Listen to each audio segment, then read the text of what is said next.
Азыркы учурда стройкада 40%га чейин жумуштар орундар кылып атат.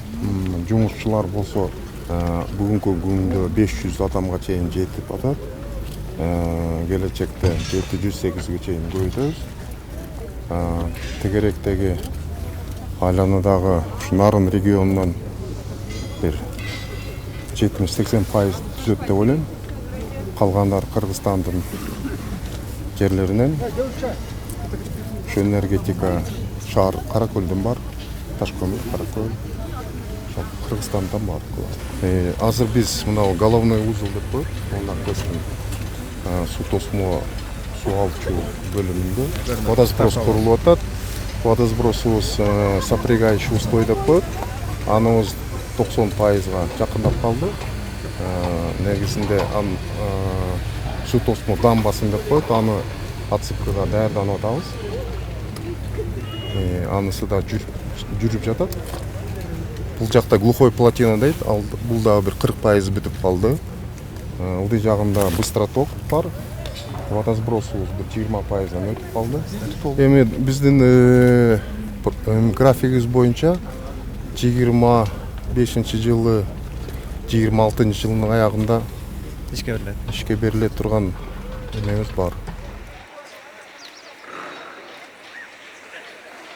Куланак кеси деп. Мына Куланак кеси бүгүнкү күндө өзүңөр күбө болуп атасыздар, кандай курулуштар жүрүп атат. Бул жерде 100 мегаваттык 4 агрегат орнотулат. Мына бизде жана Бала Саруудаа 25 мегаваттык агрегат коюлса, мегаваттык кубаттуулук болсо, бул жерде ошол 25тен 4 агрегат коюлат. Бул 100 мегаваттык ГЭС курулуп атат бул жерде.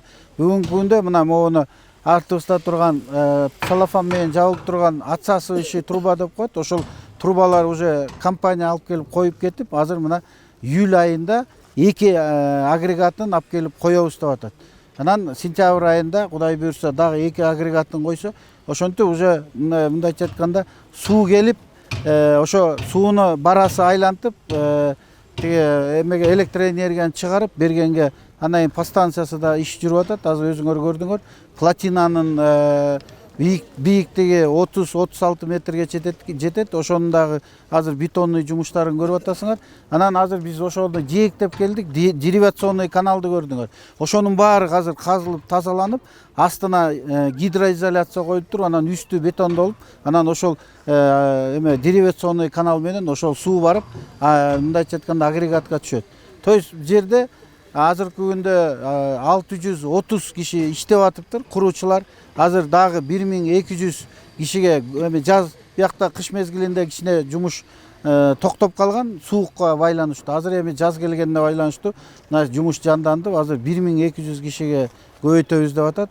Кудайым буйрса 26-жылы ошол сентябрь айларына ишке беребиз деп үмүттөнүп турабыз. Бул эгерде бул ГЭС курулуп бүтүп калса, мындайча айтканда Нарын областын ушул Атбашы кеси менен ушул Куланак кеси Нарын областын электроэнергия менен камсыз кылганга мүмкүнчүлүк болот.